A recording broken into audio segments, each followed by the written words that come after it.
So yeah, my background is a background in marketing, where I ended as the marketing director of Best Western Hotels here in the UK, and worked in various different aspects of marketing, from financial services, telecoms, retail, and then I started my own customer experience consultancy and have consulted with organisations in hotels and Premier Inn, right through to Estee Lauder, Bayer,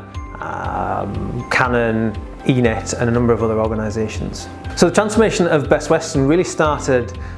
looking at the market and where the market was going and where the brand was going, and recognising that as a market, the mid-market that Best Western sat in was not really going anywhere, not really growing, and as a brand they weren't particularly moving forward. But the growth in the sector had really been from brands that were delivering the same thing every time, and Best Western was very different to that, in that it's really a collection of independent hotels, and there was something in that collection of independents that really kind of resonated, and our insight really showed that people valued that independence. So our position became all around celebrating independence, and we turned that into the brand, which was all around hotels with personality. So we delivered incremental revenue, we delivered a huge return on investment, and a huge long-term growth, so 10% growth year on year, every year since we launched Hotels with Personality, to a point at the beginning of 2014 when Best Western became the #1 mid-market brand. So customer experience is really around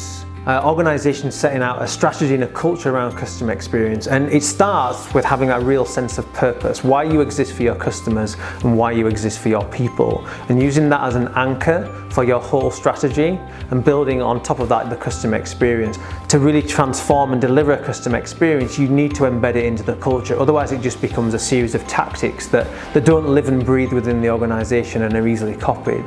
So really transforming the culture and the employee experience is equally as important as driving that customer experience. Lots of organisations look directly at their competitors and try to either copy or predict what they're going to do, and actually we find that you learn a lot more from your comparators, people outside of your sector, than you do from your competitors who are trying to do the same thing as you are. So when you're looking at designing a great customer experience, it's better in many ways to look outside your sector and look at the things that what are Amazon doing in terms of a digital experience, because they're setting the benchmark. As customers, our experience aren't defined by just the hotel sector or just the retail sector. They're defined by everything we see. So our expectations are set much higher by Google, by Amazon, by Apple. These are the people that set the benchmark, so we need to be looking at comparators. I think my top tip for customer experience really comes down to being intentional about two things. Being intentional about the customer experience you design and those moments that really matter to customers, and building it around the things that customers value and the things that differentiate.